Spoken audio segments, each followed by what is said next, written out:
ಈ ಸಮಾಜವೇ ಒಂದು ವಿಚಿತ್ರ. ಮಾತಾಡಿದರೆ ಮಾತಲ್ಲಿರುವ ತಪ್ಪನ್ನು ಹುಡುಕ್ತಾರೆ, ಮೌನಿಯಾದರೆ ನಿನ್ನನ್ನೇ ತಪ್ಪಾಗಿ ಬಣ್ಣಿಸ್ತಾರೆ. ಇಂತಹ ಸಮಾಜದಲ್ಲಿ ನಾವು ಹೇಗಿರಬೇಕಂದ್ರೆ, ಇನ್ನೊಬ್ಬರ ಬಗ್ಗೆ ತಲೆ ಕೆಡಿಸ್ಕೊಳ್ಳದೆ ನಮ್ಮ ಜೀವನ ನಾವು ನೋಡಿಕೊಂಡ್ರೆ ಅದೇ ಒಂದು ದೊಡ್ಡ ಸಾಧನೆ. ಡಾಕ್ಟರ್ APJ ಅಬ್ದುಲ್ ಕಲಾಂ ಸಾಹೇಬರ ಪ್ರಕಾರ ಯಾವುದೇ ಮನುಷ್ಯ ಜೀವನದಲ್ಲಿ ಯಶಸ್ವಿ ಆಗಬೇಕಾದ್ರೆ ಅವನ ನಿರ್ಧಾರ ಬಲವಾಗಿರಬೇಕು. ಅವನ ನಿರ್ಧಾರವು ಬಲವಾಗಿದ್ದರೆ ವಿಫಲತೆ ಅನ್ನೋದು ಅವನ ಹತ್ರ ಕೂಡ ಸುಳಿಯಲು ಸಾಧ್ಯ ಇಲ್ಲ ಅಂತ ಹೇಳ್ತಾರೆ. ನಿನ್ನ ಗುರಿಯನ್ನು ಸಾಧಿಸುವ ಮುಖ್ಯ ಘಟ್ಟದಲ್ಲಿ ಕೆಲವರು ನಿನ್ನನ್ನು ತಡೆಯಲು ಪ್ರಾರಂಭಿಸ್ತಾರೆ. ಯಾಕಂದರೆ ನೀನು ಗೆಲ್ಲೋದು ಅವರಿಗೆ ಸ್ವಲ್ಪನೂ ಇಷ್ಟ ಇರಲ್ಲ. ಅದಕ್ಕೆ ಅವರು ಮೊದಲು ನಿನ್ನ ಕಾಲನ್ನು ಎಳೆಯೋ ಕೆಲಸ ಮಾಡ್ತಾರೆ. ನಂತರ ನೀನು ಅದಕ್ಕೂ ಜಗ್ಗದೇ ಇದ್ದಾಗ ನಿನ್ನನ್ನು ಅವಮಾನ ಮಾಡೋದಕ್ಕೆ ಸ್ಟಾರ್ಟ್ ಮಾಡ್ತಾರೆ. ಹೆಜ್ಜೆ ಹೆಜ್ಜೆಗೂ ನಿನ್ನನ್ನು ಅವಮಾನ ಮಾಡ್ತಾನೆ ಸಾಕ್ತಾರೆ. ಇಂತಹ ಘಟನೆಗಳು ಸಾಧಿಸ್ತೀನಿ ಅಂತ ಹೊರಡುವ ಪ್ರತಿಯೊಬ್ಬರಲ್ಲೂ ಕಾಡ್ತಾನೆ ಇರುತ್ತೆ.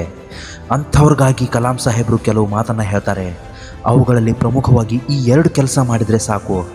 ನಿನ್ನನ್ನು ಯಾರೇ ಅವಮಾನ ಮಾಡಿದ್ರು, ನಿನ್ನನ್ನು ಯಾರೇ ನೋಯಿಸಿದ್ರು, ನಿನ್ನ ಗೆಲುವನ್ನು ಕಸಿದುಕೊಳ್ಳಲು ಯಾರ ಕೈಯಿಂದನೂ ಸಾಧ್ಯ ಇಲ್ಲ.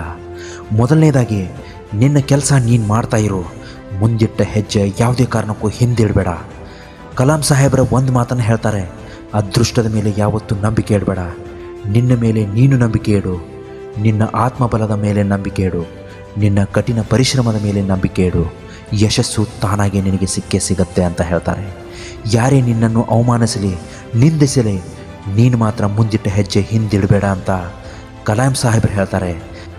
ಒಮ್ಮೆ ನೀನು ನಿನ್ನ ಕೆಲಸದ ಮೇಲೆ ಗಮನ ಇಟ್ಟು ಕೆಲಸ ಮಾಡಿದರೆ ನಿನಗೆ ಗೆಲುವು ಸತಸಿದ್ಧ. ನಿನ್ನ ಗೆಲುವನ್ನು ಅವರು ನೋಡಿದರೆ ಅವರು ನಿನ್ನನ್ನು ಅವಮಾನಿಸಿದರಲ್ಲಿ ನಿನ್ನ ಮುಖ ಕೂಡ ನೋಡೋದಕ್ಕೆ ಭಯ ಪಡ್ತಾರೆ. ಎರಡನೇದು, ಅವಮಾನಿಸುವವರು ಅವಮಾನಿಸಲಿ, ನೀನು ಮಾತ್ರ ಎಲ್ಲರನ್ನ ಕಡೆಗಣಿಸು. ಒಂದು ಮಾತಿದೆ, ನಾಯಿ ಬೊಗಳಿದ್ರೆ ದೇವಲೋಕ ಹಾಳಾಗುತ್ತಾ ಅಂತ.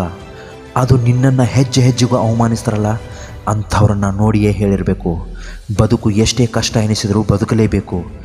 ನಿನಗಾಗಿ ಅಲ್ಲದಿದ್ದರೂ ನಿನ್ನವರಿಗಾಗಿ, ನಿನ್ನ ಕನಸುಗಳಿಗಾಗಿ, ನಿನ್ನ ಜವಾಬ್ದಾರಿಗಳಿಗಾಗಿ ಬದುಕಲೇಬೇಕು. ಇಲ್ಲಿ ಯಾರು ನಿನ್ನ ಕಣ್ಣೀರನ್ನು ಗಮನಿಸೋದಿಲ್ಲ, ಯಾರು ನಿನ್ನ ಕಷ್ಟಗಳನ್ನು ನೋಡೋದಿಲ್ಲ, ಯಾರು ನಿನ್ನ ಸಂಕಷ್ಟಗಳನ್ನು ಕೇಳೋದಿಲ್ಲ. ನಿನ್ನ ಶಕ್ತಿ ಏನು ಅಂತ ಅಂತಹ ಜನರಿಗೆ ನೀನು ತೋರಿಸಿಕೊಡು. ಆತ್ಮವಿಶ್ವಾಸ ಮತ್ತು ಕಠಿಣ ಪರಿಶ್ರಮ ಸೋಲು ಎಂಬ ರೋಗವನ್ನು ಕೊಲ್ಲೋದಕ್ಕೆ ಅತ್ಯುತ್ತಮ ಔಷಧಿಗಳಾಗಿದೆ. ಅವು ನಿನ್ನನ್ನು ಪ್ರಪಂಚದಲ್ಲಿ ಉತ್ತಮ ವ್ಯಕ್ತಿಯನ್ನಾಗಿ ಮಾಡುತ್ತೆ.